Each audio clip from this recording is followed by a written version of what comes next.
안녕하세요. 경기도에 살고 있는 30대 중반 여성입니다.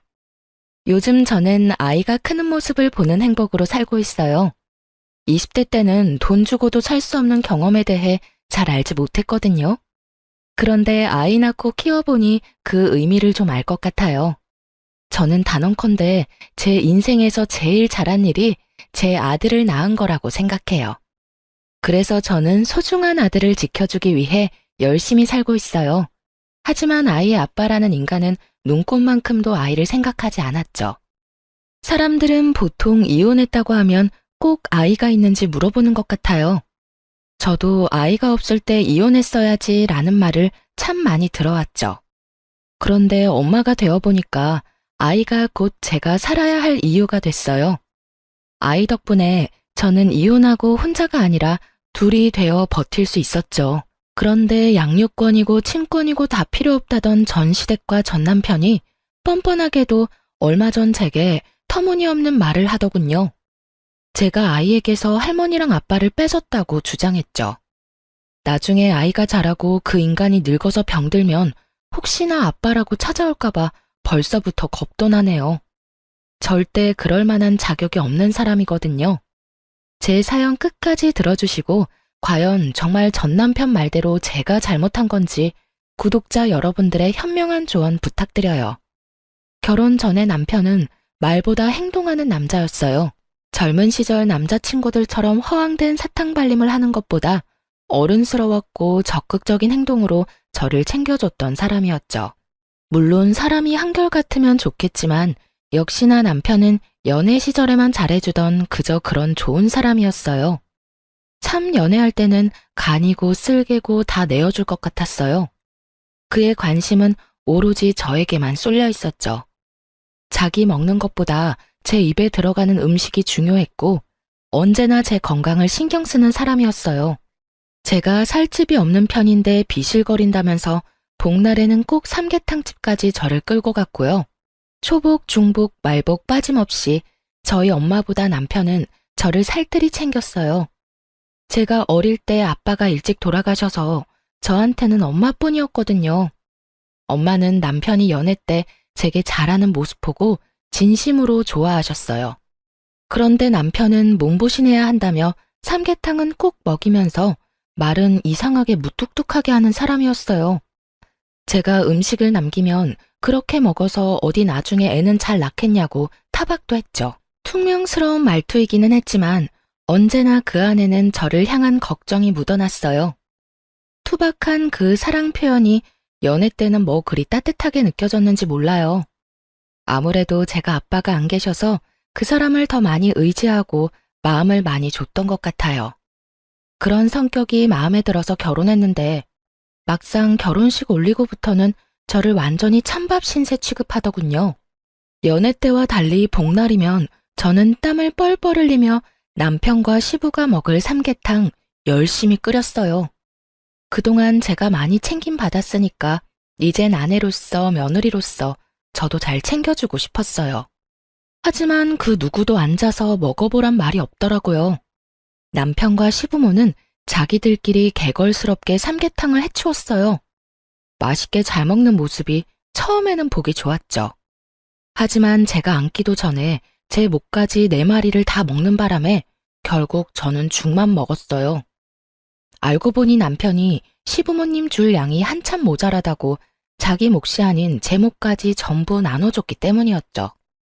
남편은 그렇게 늘 저보다 시댁이 우선인 사람이 되어 있었습니다. 그래서 자연히 저는 내 몫은 내가 알아서 챙겨야 하는 사람이 되었죠. 결혼 초반에는 무심한 남편 때문에 외톨이가 된 기분이었어요. 하지만 사람은 적응의 동물이라고 하잖아요. 삼계탕을 각자 뚝배기에 나눠 끓여 나가면 제 뚝배기에 손댈 생각은 못 하더라고요. 돌이켜보면 남들처럼 달콤한 신혼을 보낸 기억도 별로 없네요. 신혼 초반에는 저도 새댁이니까 잘 모르잖아요. 그러니 남편에게 이끌려서 시댁에 자주 갔어요. 2번 다시 돌아오지 않을 신혼의 시간을 시부모에게 할애했었고 그 이후에는 뭐 아들 임신하고 독박 육아하느라 바빴어요. 어쩌다 제가 남편에게 서운한 티라도 내면 남편은 결혼하면 다 이런 거라고 말했고, 저는 육아에 지쳐서 반박하지 않고 수긍해버렸죠. 그렇게 기억은 다 나지 않지만 제 마음속 깊이 자잘하게 서운한 것들이 얼마나 쌓여갔는지 몰라요. 건조한 결혼 생활에 무뎌질 즈음 도를 지나치는 남편과 시부모 보면서 저는 점점 깨닫기 시작했어요. 결혼했다고 해서 모두가 저처럼 불행하게 살지 않는다는 걸요. 그럼 제가 가장 상처받았던 일들을 한번 꺼내볼게요. 시모의 생일날은 보통 제가 집에서 잔치상을 마련했어요. 시모가 먹고 싶다는 음식을 한 상 가득 차리곤 했는데 먹으면서도 불만이 너무 많은 시모였죠. 생각해보니 결혼하고 처음 맞이하는 생일 때부터 시모는 제게 찬바람이 쌩쌩 불었던 것 같네요. 넌 잡채간을 본 거야, 만 거야? 아주 밍숭맹숭.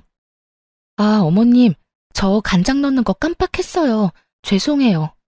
어쩐지 참기름 맛밖에 안 나더라.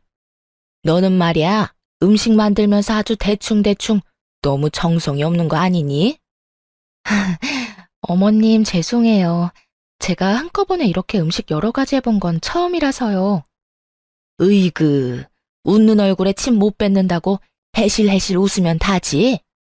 시모는 조금만 제가 실수하는 모습 보이면 건수 잡은 사람처럼 잔소리를 늘어놓았어요. 처음에는 어른 말씀이라 끝까지 들었는데 저도 겪다 보니 점점 요령이 생겼죠. 시모 잔소리가 시작되면 말을 돌리며 자리를 슬쩍 뜨곤 했어요. 그땐 정말 뭘 몰라서 남편이 고생했다는 말이라도 제게 한마디 해주면 그게 얼마나 뿌듯했는지 몰라요. 그래서 시모가 구박해도 별 타격이 없었죠. 하지만 타박하는 것도 한 번이 아니라 여러 번 겪다 보니 저도 불만이 쌓여갔어요. 지금 기억을 되살려보니 저는 어쩌면 많이 우울한 상태였던 것 같아요. 여보, 이번 어머님 생일은 외식하는 게 어때? 갑자기 무슨 외식? 엄마 생일은 언제나 당신이 음식했잖아. 그래, 알긴 알아. 결혼하고 쭉 어머님 생일 내가 챙겨드렸잖아. 내가 하는 음식 그리 맛있는 것도 아닌데 이번에는 외식하자. 뭐야, 생색내는 거야 지금? 생색이라니.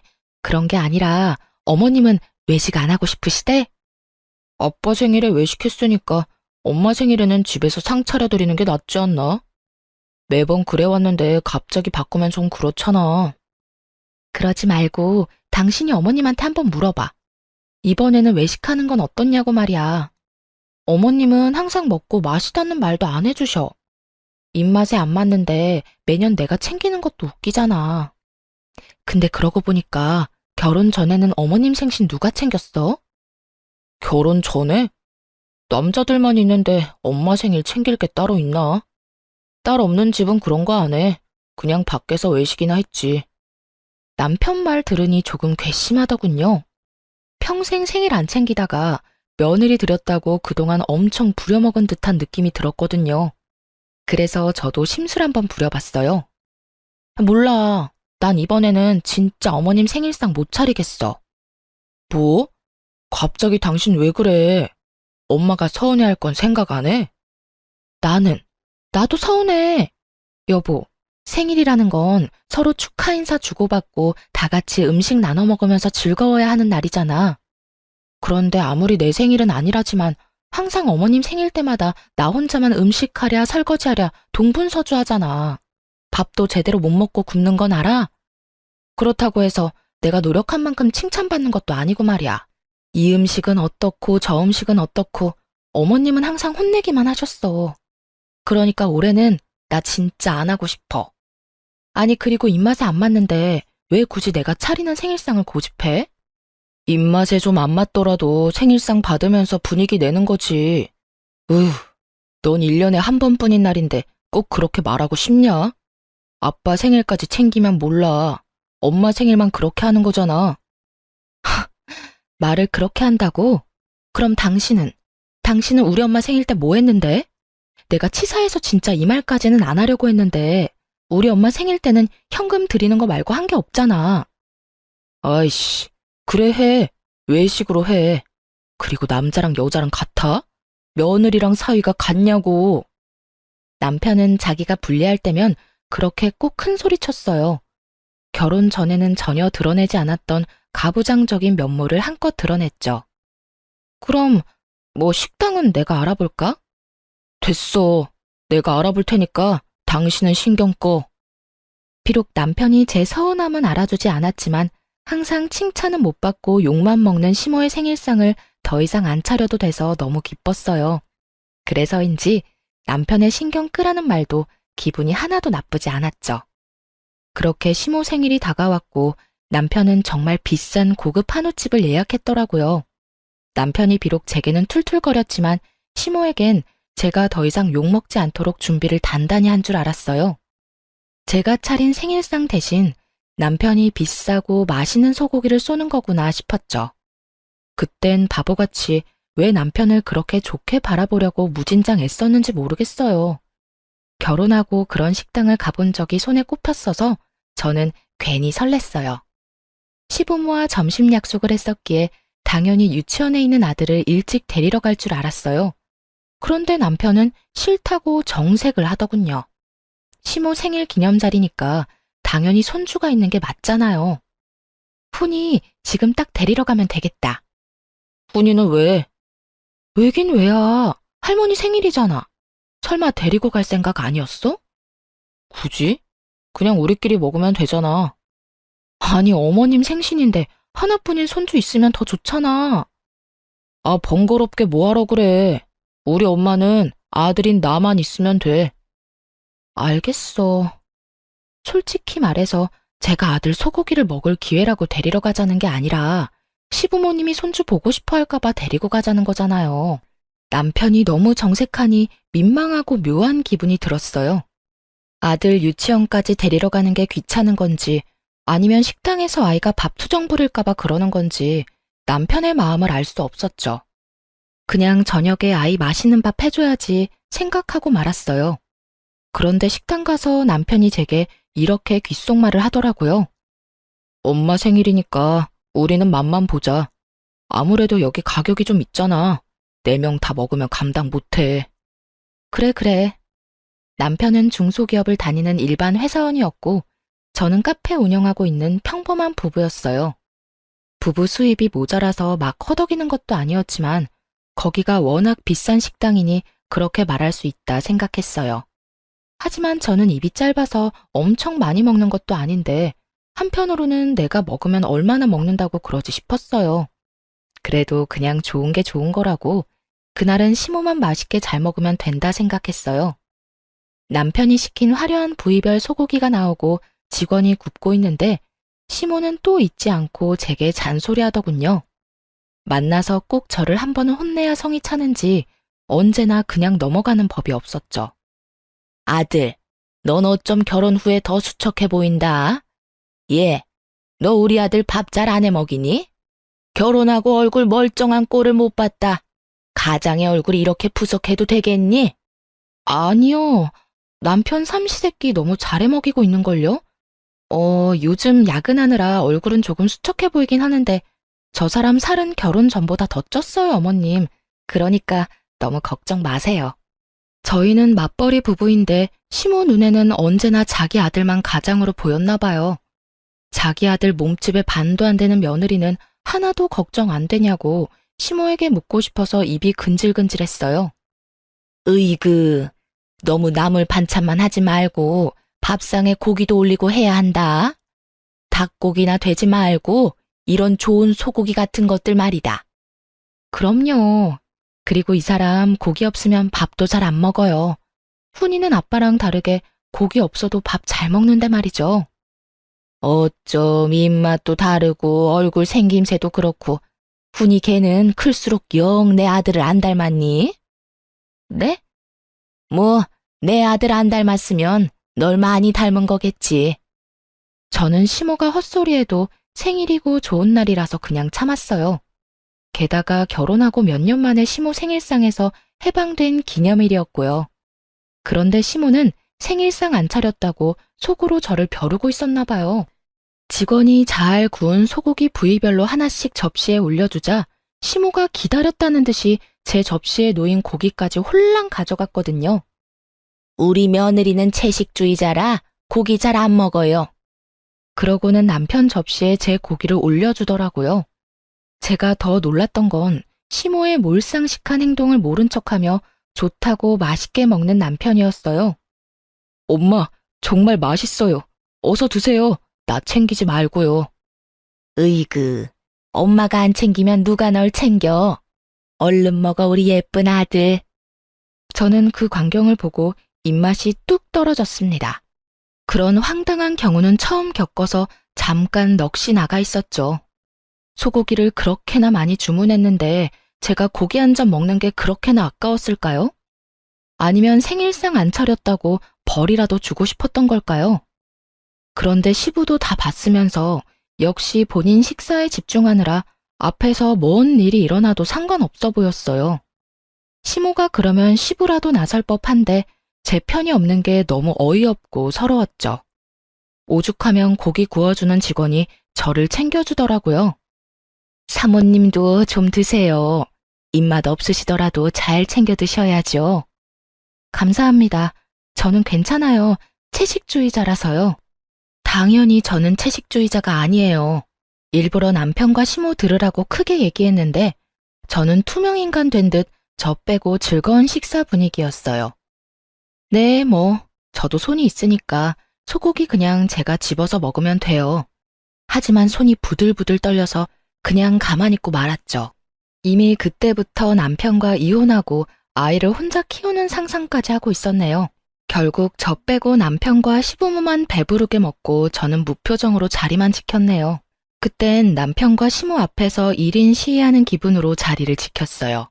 그때 식당에서 생일이라고 미역국이랑 찰밥 있는 작은 생일상 챙겨주더라고요. 다들 배부른지 거들떠도 안 보는데 저는 순간 배고프기도 하고 음식이 아까워서 먹고 싶긴 했어요. 내가 너무 예민하게 받아들여서 괜히 바보처럼 식사를 못한 건가 후회도 됐고요. 그렇다고 무시당했는데 호구처럼 그걸 먹고 싶지는 않았어요. 그런데 미역국을 두고 시모가 아무도 안 먹어서 아깝다고 말하자 눈치 없는 남편이 그걸 저한테 먹으라며 내미는 거 있죠? 당신 미역국 좋아하잖아. 당신이 먹으면 되겠네. 얼마나 잘 먹었으면 트림까지 하는데 꼴 보기 싫어 죽는 줄 알았습니다. 왜 소고기는 먹어보라는 말 한마디 없다가 공짜 미역국은 보자마자 제게 먹으라 하는 건지 너무 얄미웠어요. 네가 먹으라고 하면 내가 먹을 줄 알아? 속으로 그러고 있는데 남편이 제 쪽으로 생일 밥상을 밀었어요. 그러자 시모가 다급하게 제 팔을 붙잡더라고요. 저는 수저를 들지도 않았는데 말이죠. 아, 생일상은 생일인 사람이 먹어야지. 엄마 배부르다면서요. 아니야, 나 먹으라고 식당에서 줬는데 먹어야지. 오늘은 내 생일이잖아. 시모 배불러서 미치겠다며 소화제 찾을 때는 언제고 갑자기 욕심을 부리더라고요. 꾸역꾸역 미역국까지 다 먹는 시모의 모습을 보면서 확실히 깨달았어요. 며느리 입으로 들어가는 음식을 엄청 아깝게 생각한다는 걸요. 집에 돌아오자마자 저는 남편에게 따져 물었어요. 하지만 제게 돌아오는 건 사과가 아니었어요. 어쩜 그래? 내가 먹으면 얼마나 먹는다고. 너 나한테 맛만 보라는 게 눈으로 맛보라는 거였니? 아주 넌 잘만 먹더라. 배 튀어나온 것 좀 봐. 맛있디?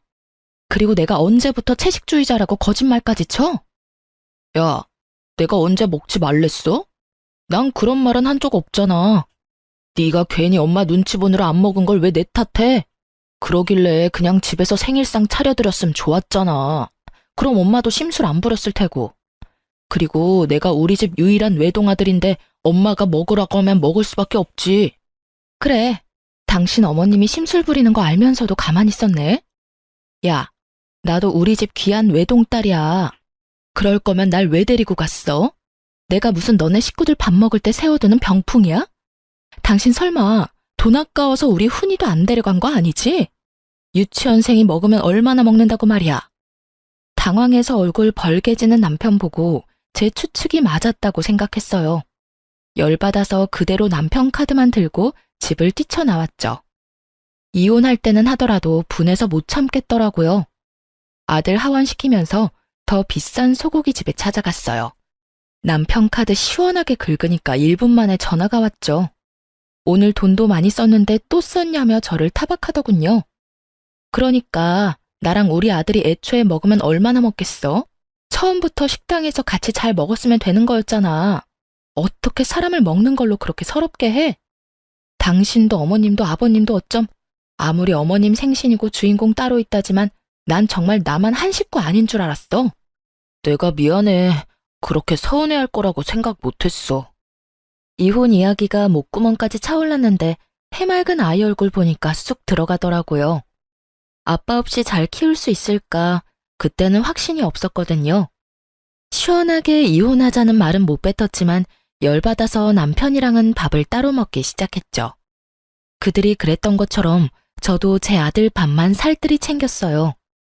어느 날 남편이 먹을 걸로 차별하지 말라며 서럽다길래 저는 또박또박 말했어요.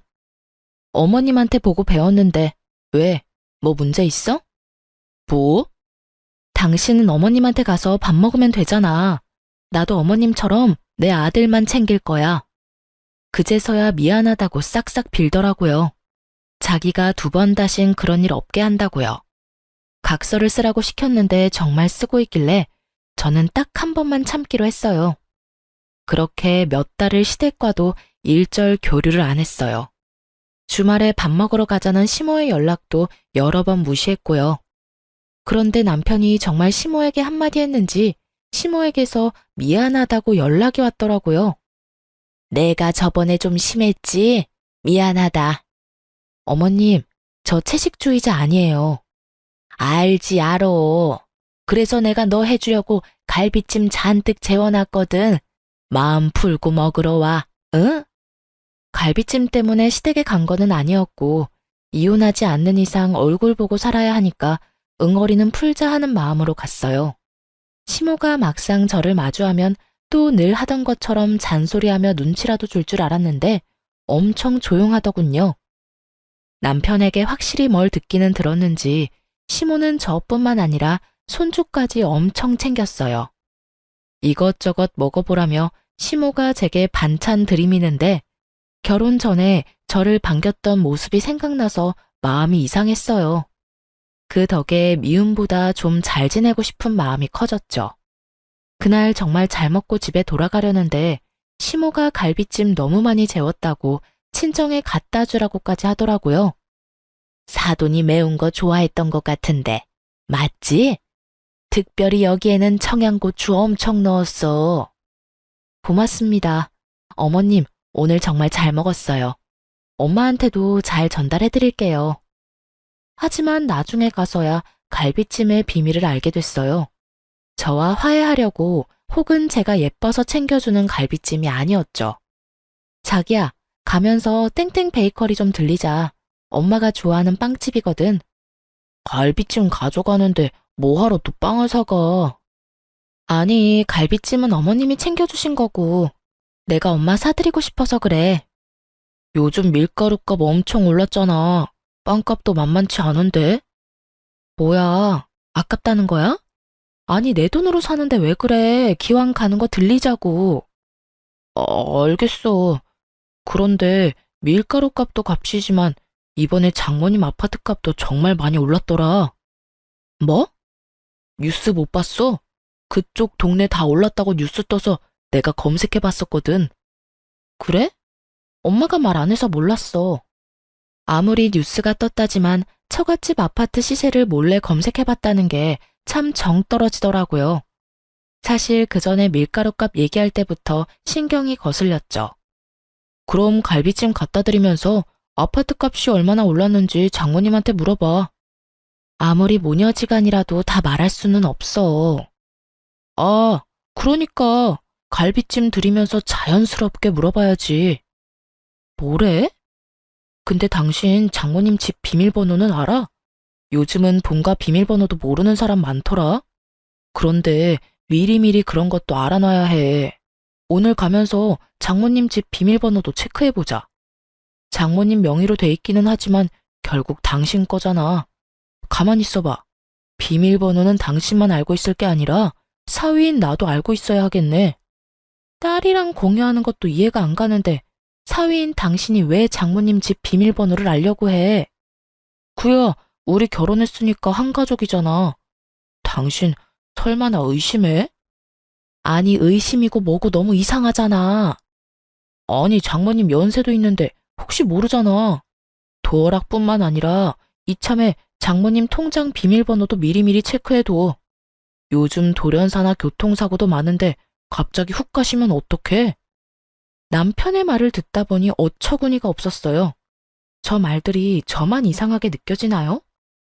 여러분이 보셨을 때 어떻게 느껴지는지 정말 궁금하네요.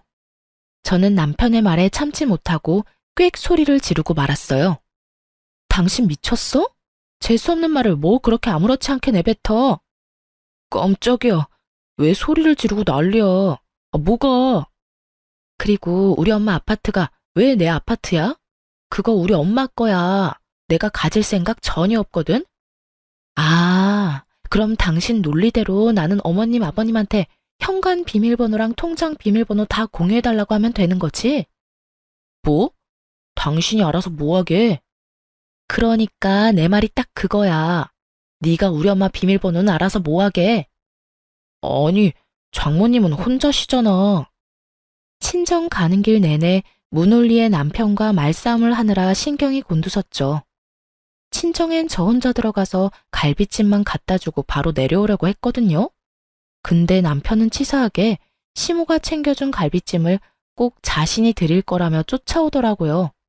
그때 살짝 당황했어요. 설마 이러려고 시모가 갈비찜 챙겨준 건가 싶었죠. 제가 초인종을 누르자 남편은 한 번 더 친정 도어락 비밀번호를 모르냐고 묻더군요. 사실 엄마 집 비밀번호 알고는 있었어요. 그런데 남편이 옆에서 빤히 보길래 거부감 들더군요. 아무리 내 남편이라 해도 그 상황에는 그랬어요. 그날 어찌저찌 엄마한테 갈비찜 가져다 드리고 넘어갔어요. 남편에게 다시는 그 얘기 꺼내지 말라고 분명히 경고했죠.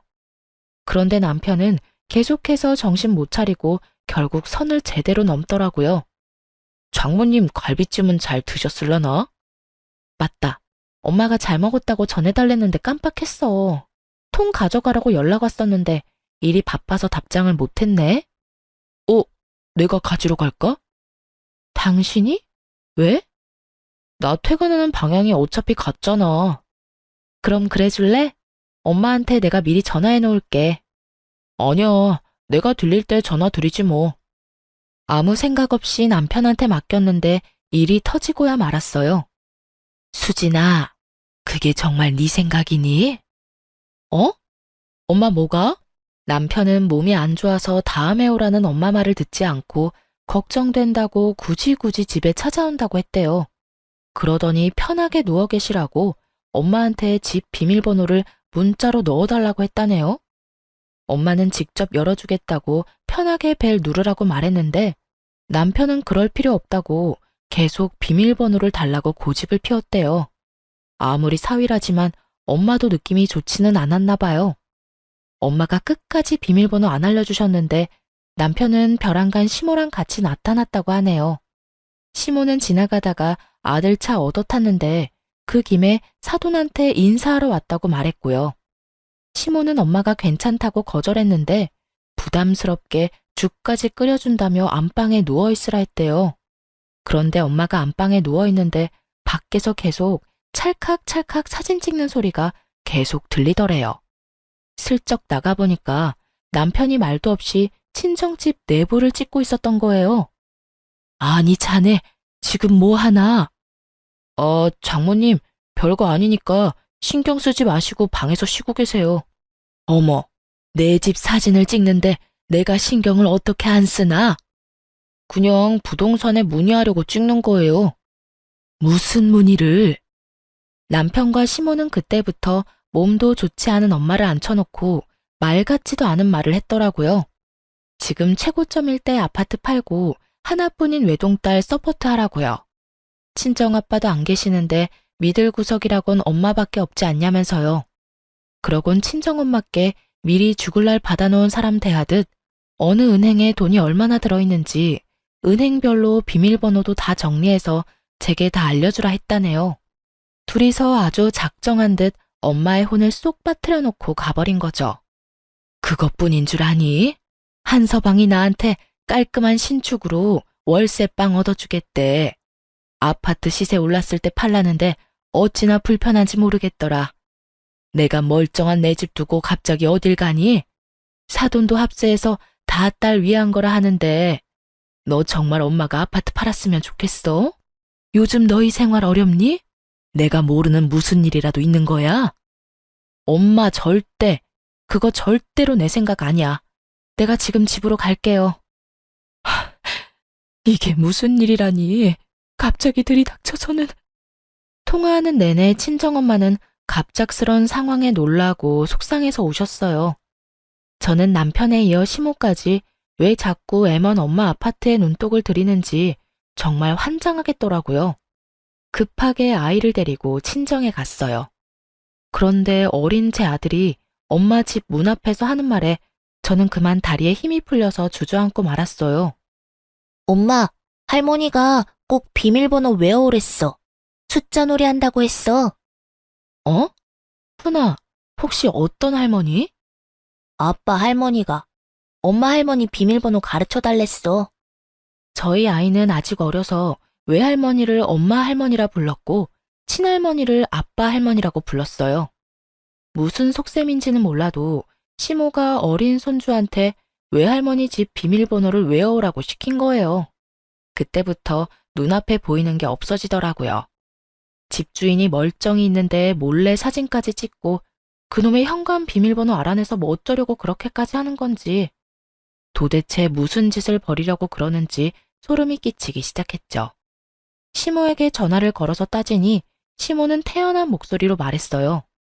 어머님, 혹시 우리 훈이한테 저희 엄마 집 비밀번호 알아오라 했어요? 아이고, 네가 물로 터져서 그랬지. 갈비찜 해줬으면 그걸로 해결했어야지. 너네 엄마 아파트값 엄청 올랐잖아. 엄마 죽고 물려받으면 늦어. 아파트 똥값 된다 너. 그 아파트는 지금 그만큼 올랐을 때 얼른 팔아야 해. 부동산에 얼른 내놓고 리모델링 한 적이 있어서 그런지 다른 호수보다 깔끔하니까 더 얹어서 내놓아도 충분히 팔릴 거야. 내가 이미 내놓은 집들 다 보고 왔어. 지금 제정신으로 하시는 말씀인가요? 떡줄 사람 생각도 안 하는데 뭐 하는 짓이에요, 이게? 그럼 내가 제정신이지 치매라도 걸렸을까봐? 차라리 치매 걸린 거였으면 좋겠네요. 보통 사람의 머리로는 할 수 없는 일이에요, 지금. 너 시어미한테 어디서 그런 막말을 하냐? 그럼 뭐, 내가 우리 엄마한테 상처 준 사람한테 곱게 말할 거라 기대했어요? 당신 아들이랑은 이혼이에요. 더 생각할 것도 없어요. 이 지경까지 오기 전에 진작 했어야 했는데 누굴 탓하겠어요. 예, 이혼이라니 안 된다. 수화기 너머로 애걸복걸 매달리더라고요. 저는 못 들은 척 전화를 끊어버렸죠. 엄마의 아파트를 탐내고 있는 남편과 시모. 제가 뭘 어떻게 그들을 더 보듬겠어요? 단번에 이혼 결심이 서더라고요. 아니나 다를까 남편놈은 아니란 반응이더군요. 아니, 그때 아파트값 올랐다고 엄마한테 말하니까 어차피 나중에 그 아파트는 외동인 당신 거라잖아. 그래서 나도 그렇겠다 싶었지. 근데 엄마 말로는 지금부터 관리해서 팔아야 한다잖아. 기껏 갈비찜에서도 먹이고 장모님 갖다 주고 했는데 돌아오는 게 아무것도 없으니까 엄마도 나도 많이 답답했어. 솔직히 장모님 월세도 내가 내드리려고 했는데 무조건 싫다고 하시니까 나도 이젠 섭섭하다. 나조차고 이러는 거 아니잖아. 우리 부부를 위해서잖아. 아주 미쳤구나. 너도 네 엄마도. 이거 지금 죄 짓는 거야. 부들부들 거리는 손으로 남편 뺨을 시원하게 갈기고 짐 싸서 친정에 갔어요. 엄마는 걱정스러운 눈빛으로 이게 다 남편이 없어서 그들이 얕잡아 본 것 같다고 하더라고요. 말년에 이런 추잡한 꼴까지 다 겪는다며 가슴을 퍽퍽 치며 한탄하셨어요. 너무 비참하고 죄송하더라고요. 제가 결혼을 잘못해서 피해를 끼쳤잖아요. 얼른 이혼할 거니까 걱정 마시라고 엄마에게 단단히 일러뒀어요. 이건 아빠의 부재가 문제가 아니라 남편과 시모가 이상한 거라고 말이죠. 당연히 엄마 역시 제 잘못 아니라며 저를 다독이셨고 정신 차리는 대로 엄마랑 친한 변호사 이모한테 전화를 걸었어요. 제가 이혼 소송을 걸겠다고 말했더니 그들은 아주 천하태평이더군요. 붙잡을 때는 언제고 또 다르게 머리 굴렀나 봐요. 서로 머리 복잡하게 소송으로 질질 끌지 말고 깔끔하게 네가 내 아들한테 5천만 원만 줘라. 그럼 네 아들 양육권이랑 친권 우리가 다 포기해 줄 테니 내 아들도 새 출발은 해야 하지 않겠니? 겨우 별것도 아닌 것 가지고 예민해하는 너나 네 엄마 때문에 지금 우리도 피해보는 거잖아. 가족끼리 비밀번호 공유하는 게 뭐가 어때서? 그리고 내가 아파트 팔아서 놔달라고 했냐? 너 가지라고 떠먹여줘도 왜 받아먹질 못해? 정말 그거면 돼요? 5천만 원? 당신이 말해봐. 당신 5천만 원 주면 흔히 안 볼 자신 있어? 나도 엄마 의견이랑 똑같아. 솔직히 애는 엄마가 알아서 키우면 되는 거 아닌가? 그리고 예전부터 의심 가던 거지만 훈이 나랑 너무 안 닮은 것 같아. 나만 그렇게 생각하는 게 아니라 우리 가족 다 그렇게 생각해. 그거에 대해선 아무것도 묻지 않을 테니까 깔끔하게 5천만 원만 줘. 뭐? 그래, 5천만 원 줄게. 역시 너란 인간 부성애고 뭐고 없구나. 저는 5천 원짜리 지폐를 남편놈 얼굴에 그리고 10,000원짜리 지폐를 시모 얼굴에 차례로 던졌어요. 남편이 사태 파악하고 이게 무슨 짓이냐고 발악하더군요. 시모 역시 뒷목 잡고 쓰러지는 신용했고요. 야, 너 미쳤어? 어머나, 이게 교양업계 무슨 짓이야? 감히 누구 얼굴에 돈을 던져? 왜? 기분 나빠요? 나랑 우리 엄마 그리고 훈이까지 우습게 알길래 나도 당신들 우습게 알고 있다고 보여주는 거야. 그리고 훈이가 누구 닮아서 유제품 알러지가 있는데 감히 우리 훈이를 그딴 식으로 언급을 해? 유제품 알러지는 후한 거잖아. 그래, 너 덜 맞았구나. 저번에 맞은 뺨으로 충분하지 않지?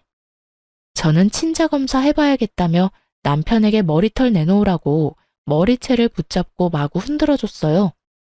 그만해. 아프다고 진짜. 너 나 대머리 되면 책임질 거야? 시모는 본인 아들 머리통 흔드는 장면 보고 아주 개거품 물었어요. 그래서 활용점정으로 남편놈 얼굴 뺨 마지막으로 한 번 더 날려줬네요. 겨우 그 몇 대 맞은 생채기랑 제가 겪고 있는 고통이랑 비교할 수 있을까요? 지켜보던 시부는 결혼을 잘못했다면서 혀를 끌끌 차고 나가더군요. 그러니까요. 제가 결혼을 한참 잘못했네요. 아드님한테 이렇게 하자가 있을 줄 몰랐거든요. 야, 너 이참에 이마에 써붙이고 다니는 게 어때? 나는 하자가 있습니다. 하고 말이야. 그리고 댁들도요. 하자의 원인이 다 부모한테 있는 거 아니겠어요? 아유, 저 독한 것 말하는 것 좀 봐.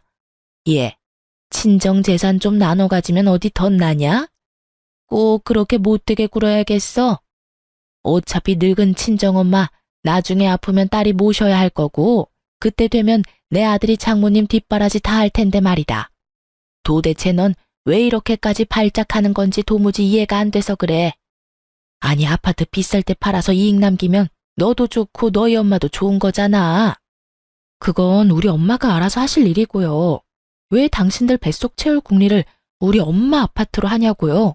그럼 내가 당신들 재산 죽기 전에 미리 나눠 가지자고 달려들면 가만 있을 거예요? 당신 아들을 위해서? 뭐? 이게 감히 뭘 넘보려고 해? 그러니까요. 열받죠? 왜 역지사지 입장 바꿔서 생각 못 하세요? 내가 댁내 아들 새 출발은 꿈도 못 꾸게 해줄게요. 네가 무슨 수로? 내 아들은 내가 있으니까 걱정 마라. 넌 네 아들이나 신경 써. 친권, 양육권 다 가지려면 얼른 5천만 원이나 준비하라고. 시모가 하는 행동을 봐선 누가 보면 정말 제 아들이 친손주가 아닌 줄 알겠더라고요. 배 아파서 대를 이을 핏줄 낳아줬더니 홀대하는 건 뭔가요? 자기 아들 대를 끊고 싶은 건가 싶었어요. 곧바로 저는 엄마 친구인 변호사 이모를 통해서 남편에게 이혼 소송을 걸었습니다. 그런데 누가 봐도 소송이 제 쪽으로 유리해지자 남편은 갑자기 손이 발이 되도록 싹싹 빌었어요. 제발 이혼은 하지 말자고 눈물 콧물 흘리더군요. 하지만 이혼하지 말자는 이유도 결국 저와 아들 때문이 아니라 양육비의 위자료까지 어지간히 혼자 감당하기 싫어서 그런 거였어요. 그래서 남편이 더 괘씸하게 느껴졌죠. 우리 훈이 생각해서 이러지 말자, 어? 이혼이라니 애가 아직 3살인데. 훈이 생각했으면 정말 네가 그랬으면 안 됐지. 할머니라는 인간은 애한테 외할머니 비밀번호 알아오라 하질 않나. 아빠라는 놈은 친자식인지 의심 간다 하질 않나. 야, 이미 엎질러진 물이야. 너랑 내가 회복될 것 같아? 아니, 절대. 그리고 너랑 네 부모 소름 끼쳐서 내가 너랑 더 이상 어떻게 살겠니? 아픈 우리 엄마 누워있는데 집 사진 찍고 싶디? 그게 네 집이야? 꿈도 야무지다. 어디 감히 멀쩡히 살아있는 장모님 아파트를 탐내? 자기야, 내가 진짜 잘못했어. 엄마가 그러자고 해서 내가 휩쓸린 거야. 전부 내 의견이 아니었다고. 가증스러운 사과하지 마. 받아줄 생각 없으니까. 그냥 너는 지금껏 그랬던 것처럼 계속 그렇게 네 엄마한테 휩쓸려서 살아. 그게 네가 받을 벌이니까. 나 돈 없어. 월급 얼마나 한다고 양육비까지 받으려 해 정말? 그래, 본심은 꼭 나중에 마지막에 나온다니까. 뻔뻔하게 바짓가랑이 붙잡는 남편놈 냉정하게 내치고 떠났어요. 저는 더 이상 그 가증스러운 악어의 눈물에 속는 바보가 아니었으니까요. 거짓말처럼 남편이랑 이혼하고 나니까 제 주변에 좋은 일이 많이 생겼어요. 엄마의 아파트 값은 그 후로 훨씬 더 많이 올랐죠. 하지만 또 한편으로는 열받게 신혼집으로 구했었던 저희가 살던 아파트 값 역시 많이 뛰었다는 걸 알게 됐죠. 전 남편 이득 볼 거 생각하니 저는 살짝 배가 아플 뻔했어요. 하지만 술 취해서 전화 온 전 남편 때문에 저는 배꼽 잡았네요. 여보세요? 너 그거 알아? 우리 아파트 값 엄청 오른 거? 너 그거 자랑하려고 전화했니? 전 남편이 아파트 값 올랐다고 자랑이라도 할 줄 알았는데 그는 냅다 전화기에 대고 통곡하듯 울기 시작했어요. 으이씨, 내가 그때 너랑 이혼만 안 했어도, 급하게 아파트 팔지만 않았어도 지금 그 아파트 가지고 있었으면 거의 2배야. 지금 2배로 뛰었어. 이혼하고 전 남편이 급하게 똥값의 아파트를 판 겁니다. 무슨 사정인지는 모르겠지만 회사도 다니면서 위자료랑 양육비 줄 돈이 안 생겨서 팔았대요. 그러곤 아예 시댁에 들어간 것 같더라고요. 전 남편 말대로 이혼 안 하고 같이 잘 살았으면 아파트값 오른 거 엄청 득이 됐을 텐데 같은 생각 잠깐은 했어요. 하지만 저는 아쉽지는 않았어요. 그놈이 고통스러운 게 제 행복이니까요. 저는 이혼 잘 마무리하고 위자료 두둑히 챙겼어요. 아들 클 때까지 달마다 양육비도 받기로 했고요. 그런데 이혼한 지 얼마 안 됐을 때 전 남편과 전 시집에서 다시 연락이 왔었죠. 제 아들이 보고 싶다면서 같이 시댁으로 오라더군요. 같이 살 때는 애를 그다지 예뻐해 주지도 않더니만 갑자기 그 무슨 속셈인가 싶었죠. 물론 그들이 저한테는 죽을 죄를 지었지만 제 아들이 원한다면 전 남편 얼굴은 보여줄 생각이었어요.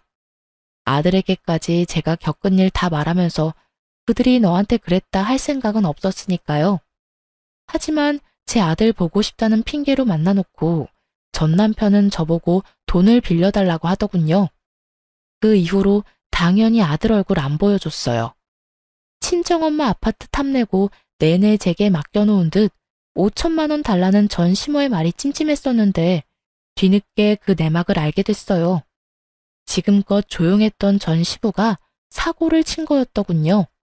시댁 아파트를 가지고 빚내서 노름을 했었나 봐요. 집이 경매 넘어갈 위기를 저를 통해서 모면하려고 계획했었던 거죠. 처음에는 저희 엄마 아파트 욕심냈고 안 되니까 제게 5천만 원이라도 요구한 거예요. 결국 제게 돈을 못 받으니까 전 남편 아파트까지 팔았던 거고요. 전 남편은 저희 카페로 찾아와서 자기 불쌍하지 않냐며 돈을 못 빌려주겠으면 양육비라도 받지 말라고 뻔뻔하게 굴었어요. 나 정말 답답해. 그 좁아터진 오피스텔에 부모님까지 모시느라. 그건 네 사정이고 이번 달 양육비나 똑바로 입금해. 너 이렇게 장사 잘 되는데 정말 나 모르는 척 할 거야? 네가 뭔데? 나야 훈이 아빠지. 그래, 너 훈이 아빠지. 그러니까 양육비 입금 제대로 하라고. 전 남편은 제 단호한 태도에 할 말을 잃었는지 아님 카페 손님들이 쳐다봐서 창피했던 건지 더 이상 아무런 말도 못하더라고요. 그렇게 저는 자연스럽게 전 남편이라는 존재를 잊고 살아가고 있었어요. 기존에 차렸던 카페도 다 정리하고 새 출발을 하려고 했죠. 다름 아니라 저희 엄마가 아파트값 절정에 올랐을 때 파셨거든요. 엄마가 건물을 운 좋게 잘 샀는데 남자 잘못 만나서 이혼한 딸 뭐가 예쁘다고 가엾다면서 방 하나 내주셨어요. 정확히 말하자면 건물의 2자리를 통째로 내주셨죠. 이미 리모델링 공사까지 다 마친 3층짜리 건물이었는데 현재 3층에 엄마 사시고 2층에는 저랑 아들이 살고 있고 1층에는 제 카페를 새롭게 열었어요. 그런데 또 정말 우연하게도 제 가게에 시모가 왔더라고요. 악연이 참 끈질기죠. 전 시모가 카페에 자주 다니고 하는 사람은 아닌데 친구들 따라서 우연히 들른 거였죠. 네가 왜 여기 있냐? 네 카페는 어디다 팔아먹고? 아, 알고 온 거예요? 아님 모르고 찾아온 거예요? 내가 뭘 너 여기 있는지 어떻게 알고 오겠어? 웃기는 애네 정말. 정신 차려라. 내가 너 여기 있는 거 알았더라면 아마 꼴 보기 싫어서 안 왔겠지. 꼴 보기 싫은 건 피차 일반이네요.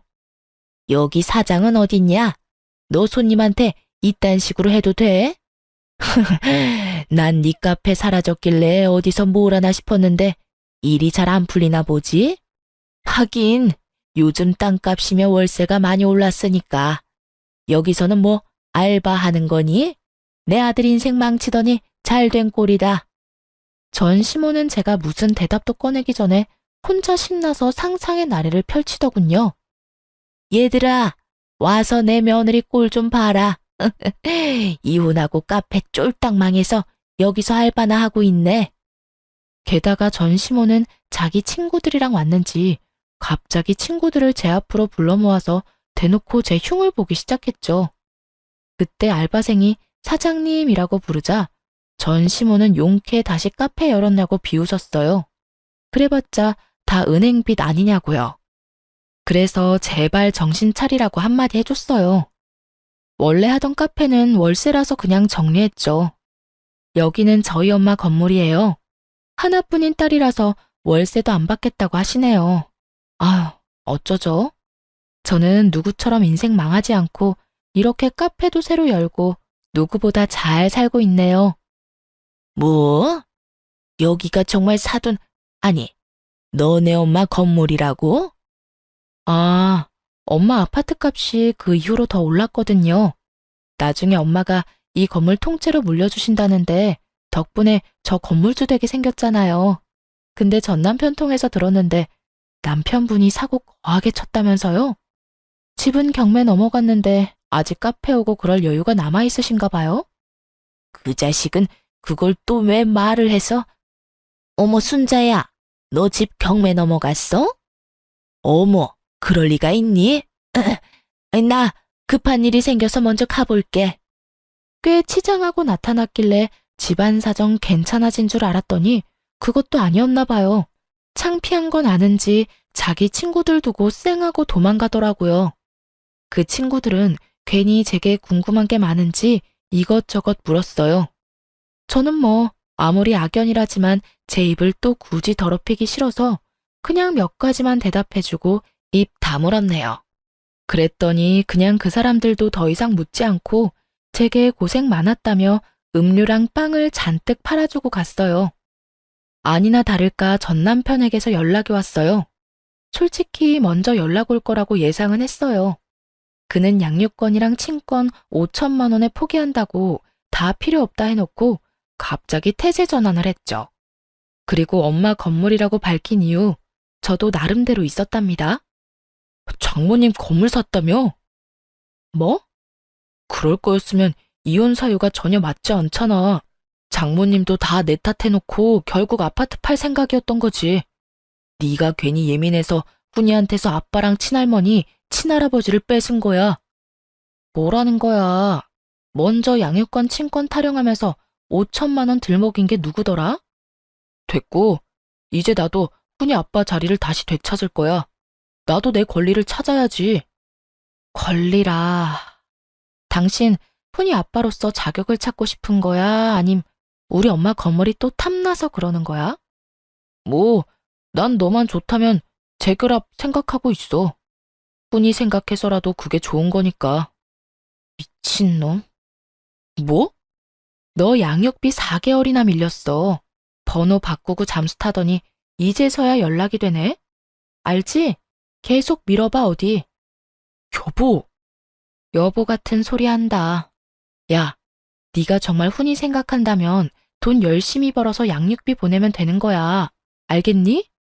양육비를 줘야 하는 게 바로 네 권리야. 그니까 더 징징거리지 말고 입금이나 해. 더 지체하면 미지급 소송 들어갈 거니까. 회사에 소문이라도 나고 싶어? 본인한테 남은 거라곤 회사밖에 없어서 그런지 회사 이야기 꺼내니 바로 깨갱하더군요. 참 부성애라는 게 모든 사람한테 있는 건 아닌가 봐요. 친자식 아닌 것 같다고 상처 줄 때는 언제고 아들을 가지고 끝까지 어떻게 해보려고 하는 꼴이 우스웠죠. 그리고 결혼 후든 이혼 후든 왜 장모님의 재산을 탐내는지 도무지 제 상식적인 선에서는 이해가 안 됐고요. 사실 아들이 상처받을까봐 전 남편과 전 시댁 이야기를 저는 평생 가슴에 품고 안 꺼내리라 생각했어요.